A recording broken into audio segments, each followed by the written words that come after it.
The Iranian Revolution constitutes a turning point not just in Iranian history, but in world history as a whole. In essence, the Iranian Revolution marked the rebirth of Iran and the rebirth of the Iranian people. Because previous to the Iranian Revolution, Iran was a playground of the Western ruling elites, in which Iranian natural resources and Iranian industries were simply pillaged by the Western ruling elites. Which takes me on to what is, in my opinion, the greatest achievement of the Iranian Revolution. Namely, the Iranian Revolution returned Iran to the Iranian people. As I previously said, before 1979, Iran, under the Shah, was a colony of the West's. The West humiliated Iran and the Iranian people. The West pillaged Iran. Traditional values in Iran were simply discarded by the Western ruling elites. But all of that changed as a result of the Iranian Revolution. The Iranian Revolution returned Iran to the Iranian people.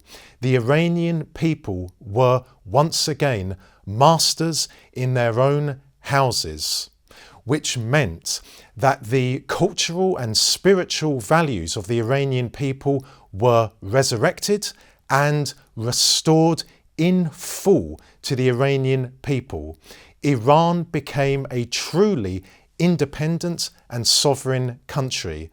That is why, in my estimation, the greatest achievement of the Iranian Revolution is having liberated the Iranian people from Western tyranny and having returned the national identity of the Iranian people, and of course having returned self-dignity to Iran and the Iranian people.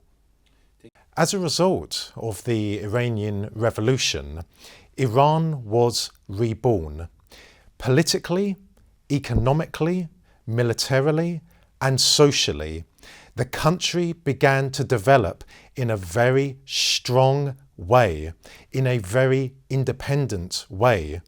No longer could regional countries or countries outside of West Asia bully Iran any longer. No longer could Iran be told what to do. No longer could Iran be exploited. And we see many achievements, domestically speaking, following the Iranian Revolution. So the economy of Iran began to develop in a very strong manner. And today we see that the Iranian economy is a very robust one.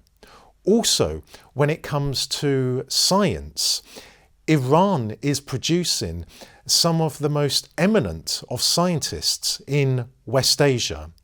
And in military terms, the Iranian armed forces is large, is well led, is well equipped, is well motivated, and in short, is powerful, which means that Iran and the Iranian people, and of course the national identity of the Iranian people, is protected by a very powerful armed forces.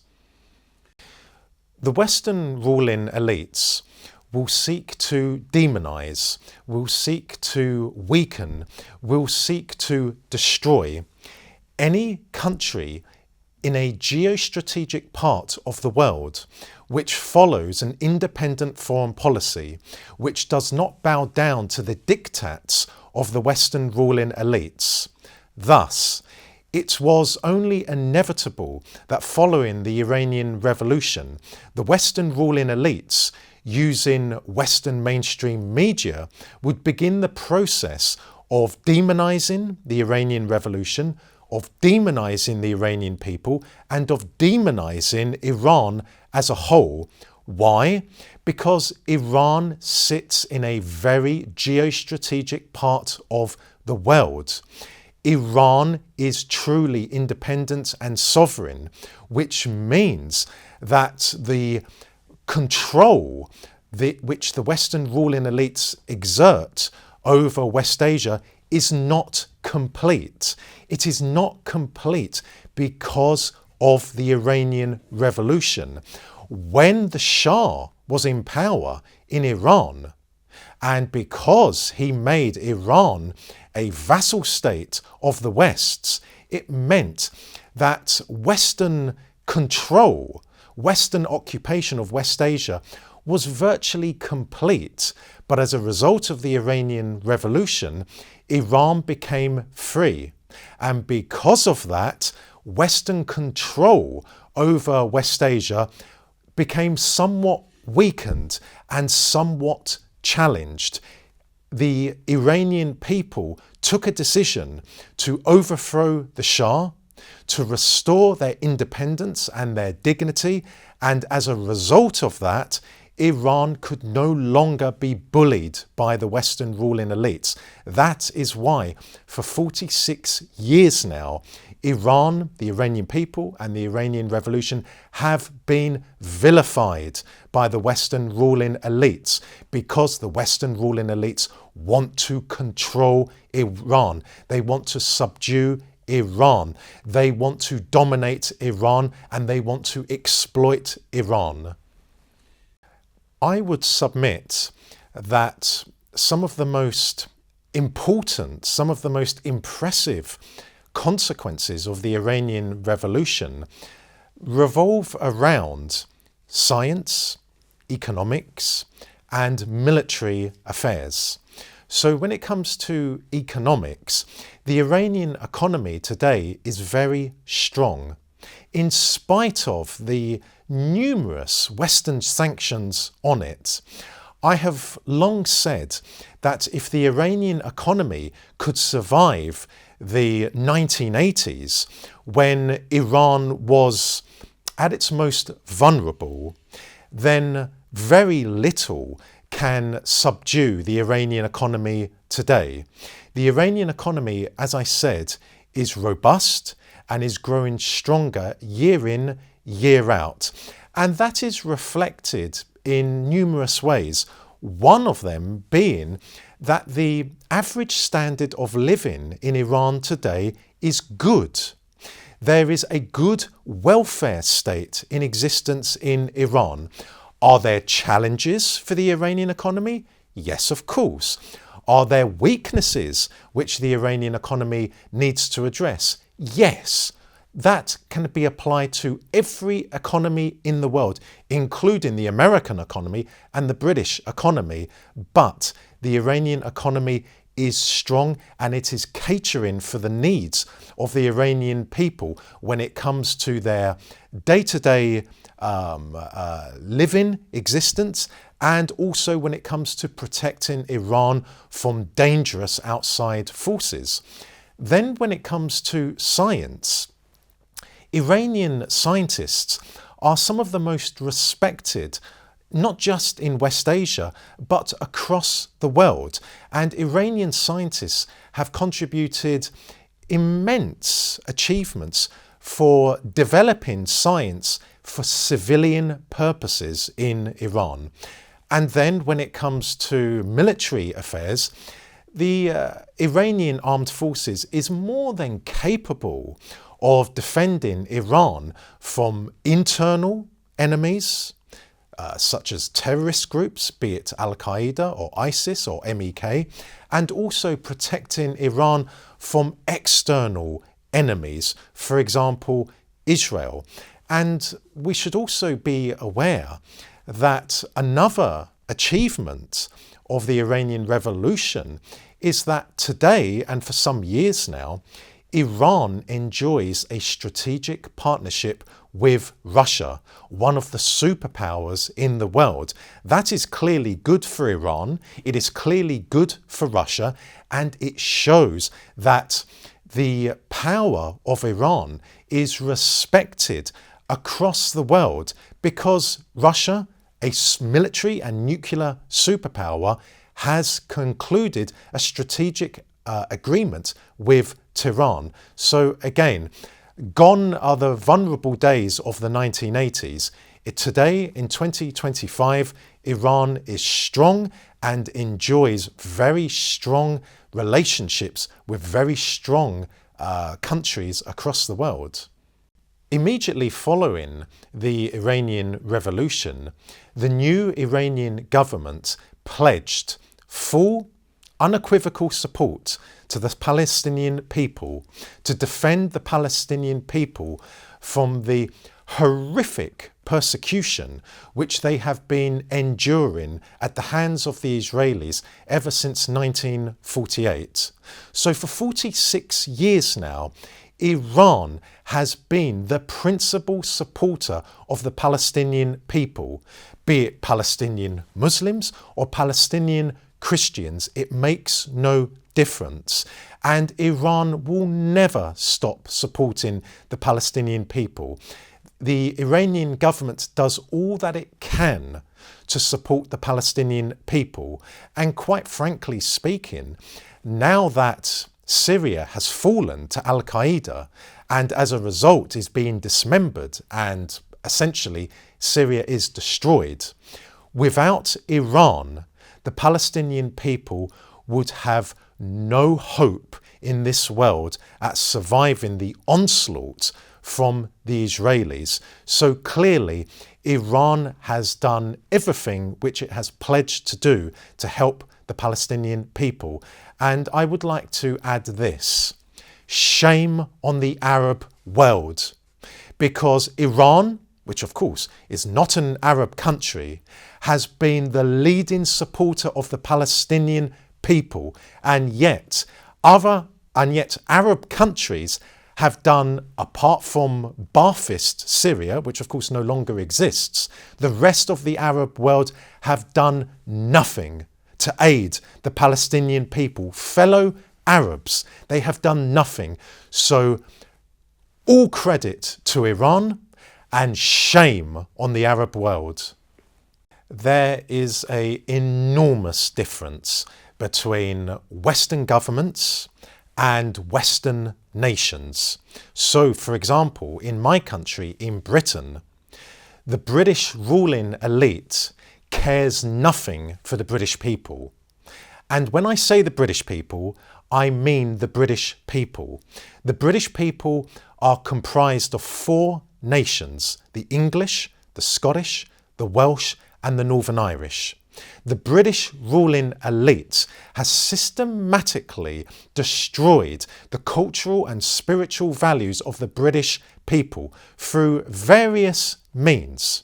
So there is nothing in common between the British ruling elite and the British people, or the American ruling elite and the American people, or the Canadian ruling elite and the Canadian people. So now that I have established that, let us take into consideration Iran. Well, we know that the Western governments, or to be more precise, the Western ruling elites who rule, not govern, rule the Western world, seek to destroy Iran. They seek to destroy the Iranian Revolution. They seek to overthrow the Iranian government, and they seek to enslave the Iranian people, to return Iran to how it was prior to 1979. In simple language, a playground, a brothel for the Western ruling elites.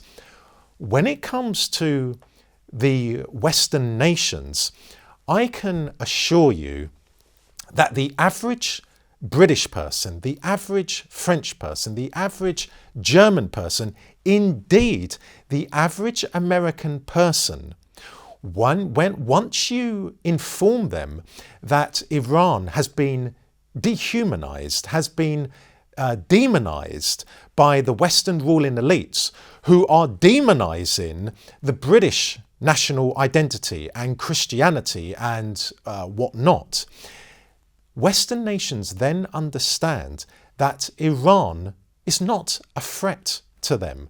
Indeed, ordinary people in Britain and in America and in Canada and in continental Europe have started to realise that they have much in common with Iran. So, for example, in Iran, the Iranian government ensures that traditional values are preserved, which is what, for example, the British people want. In Iran, the Iranian government ensures that religion is preserved, which is what the British people want to see in Britain and elsewhere in the Western world. Furthermore, the Iranian government is anti-woke, which of course is what the British people and the American people are. So once ordinary Westerners realise, as they are now, that Iran has been vilified, that Iran is not a threat to the Western world, then they start to realise that actually Iran does not constitute a threat to the British way of life or the American way of life. Indeed, the average British person today understands that the threat to the British way of life stems from the British ruling elite. And the average American today understands that the threat to the American way of life stems from the American ruling elite. So, in essence, Western nations do not hold any hatred or dislike for Iran. The Western ruling elites do, but the Western ruling elites are not the Western nations, and the Western nations are most certainly not the Western ruling elites. In my opinion, first and foremost, the Iranian Revolution returned Iran to the Iranian people. No longer were the Iranian people following the Iranian Revolution slaves to anyone in this world. The Iranian people once again became the masters of their own destiny. Iranian heritage was restored. Iranian national identity was restored. The values and customs of the Iranian people were restored. Nearly 46 years on, it is all so easy to take that for granted. But there was a time, prior to 1979, when the Iranian national identity, when Iranian customs and Iranian traditions were spat on by the Shah and his backers, namely the Western ruling elites. So that is why I say, first and foremost, the greatest achievement of the Iranian Revolution is having returned Iran to the Iranian people. Then we can see when it comes to domestic affairs, the average Iranian today is not living in poverty, as many Iranians were living in poverty prior to 1979. Is there still more work for the Iranian Revolution to do when it comes to countering poverty in Iran? Of course. After all, the Iranian government are comprised of humans. They're not perfect, but they have achieved very substantial accomplishments. I'm also in awe at how crime, homelessness and poverty is negligible in Iran. Compare and contrast that with homelessness, poverty and crime in Britain or in America or in Canada or in France or in Germany. So that is a very considerable achievement. And economically speaking, there wouldn't be negligible levels of homelessness and poverty and crime in Iran today if the Iranian economy was not strong. Everything stems from a country's economy. If an economy is not strong, if a government does not produce a robust economy, then a country is finished. It will be on its hands and knees, and it will be at its most vulnerable to hostile nations. But we do not see that in Iran. The Iranian economy is strong. It is growing stronger. It has very advantageous economic relationships with major countries in the world, be it Russia, be it China, be it India. So as a result of that, the average Iranian enjoys a good existence. There's plenty more work to be done, and I have no doubt about it that the Iranian Revolution will continue to develop a strong economy. The Western ruling elites sanction any country in the world which is in a geostrategic part of the world and which follows an independent foreign policy and which is independent and sovereign. So we see Western sanctions on Cuba. We see Western sanctions on Venezuela. We see over 12,000 sanctions on Russia. We see, of course, sanctions on Iran. For 46 years, the West has imposed nasty, vicious, vindictive sanctions on Iran. Why? Because the Iranian people rose up and took back their country. That is why the West placed sanctions on Iran, with the objective of attempting to weaken the Iranian economy to such an extent that the Iranian government will fall, and with it the Iranian Revolution will fall also, which means that a compliant Western government could emerge, or I should say could be imposed in Tehran, which would make Iran subservient, a servant, a servile collaborator to the Western ruling elites. That is why the Western ruling elites have sanctions on Iran. And who has suffered as a result of the sanctions? Ordinary Iranians, including women and children. So, for example, when it comes to medicine, the Iranian Revolution has produced very substantial achievements, but still, to this day, Iran cannot import certain medicines which combat cancer. As a result of that, many Iranians do not have access to medicines which fight cancer. And as a result, some Iranians, including women and children, have died. Well, let me say this.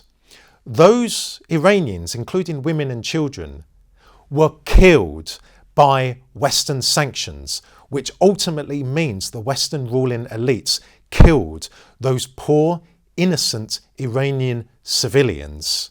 So the West sanctions on Iran are barbaric, and they are imposed on Iran with the aim of overthrowing the Iranian government and returning Iran to how it was in the days of the Shah, namely a vassal state of the Western ruling elites. As a result of the fall and subsequent destruction of Syria, it is abundantly clear that the dynamics of West Asia have changed dramatically, and they have changed dramatically in favour of the Western ruling elites and their regional allies such as Turkey, Israel and Saudi Arabia. As a result of that, the threat, the menace to Iran's national security, to Iran's independence and sovereignty has increased, and has increased quite substantially, I must say. So there is a serious security threat to Iran now. Secondly, the sanctions on Iran will not be lifted for the foreseeable future. So that means that the Iranian government will have to continue improving and strengthening the Iranian economy. Then, when it comes to the terrorist threat, be it posed by Al-Qaeda, ISIS or MEK or any other repugnant terrorist group. As a result of the fall of Syria, the terrorist threat to Iran has also increased. And there is no doubt about it that certain forces in the Western world and also in West Asia will see this as an opportunity to attack Iran. I would also say this. There are millions of Afghan immigrants today in Iran. Now, why do I say that is a serious threat to Iran? Let me explain. The Western ruling elites who have declared war against the Western nations have imported vast amounts of immigrants from outside of the Western world into the Western world to destroy the Western world from within. The Western ruling elites seek to destroy the Western nations, and the most effective way of destroying a nation, any nation, is by destroying that nation's cultural and spiritual values, its national identity. Because if you take away a people's national identity, they have no identity whatsoever. A race with no identity is a race with no future. So, I say this.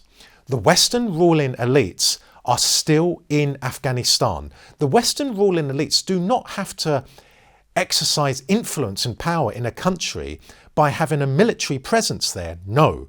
They can have a presence in a country through politicians, through the civil service, through the economy and whatnot. And it is my view, and I have said this on Iranian national television before, that many Afghan immigrants have come into Iran because of the Western ruling elites. The Western ruling elites are sending Afghan immigrants into Iran as a way of diluting the Iranian national identity. And of course, many of those Afghan immigrants will have connections to terrorist groups. And if you have Afghan immigrants in Iran, naturally they will have malignant intentions towards Iran and the Iranian people. So I very much want the Iranian people to be conscious of how the Western ruling elites attempt to destroy nations by destroying their national identity. And in this day and age, they are doing that by bringing immigrants into Britain, into America, into Canada, and also into Iran. So there are numerous and serious challenges posed to Iran today. But again, if Iran could survive the 1980s, when it was virtually alone in the world, at the mercy of the Western ruling elites, then Iran in 2025 can survive. Iran is strong at home, and Iran has strong partnerships with very powerful countries in the world, including Russia and China.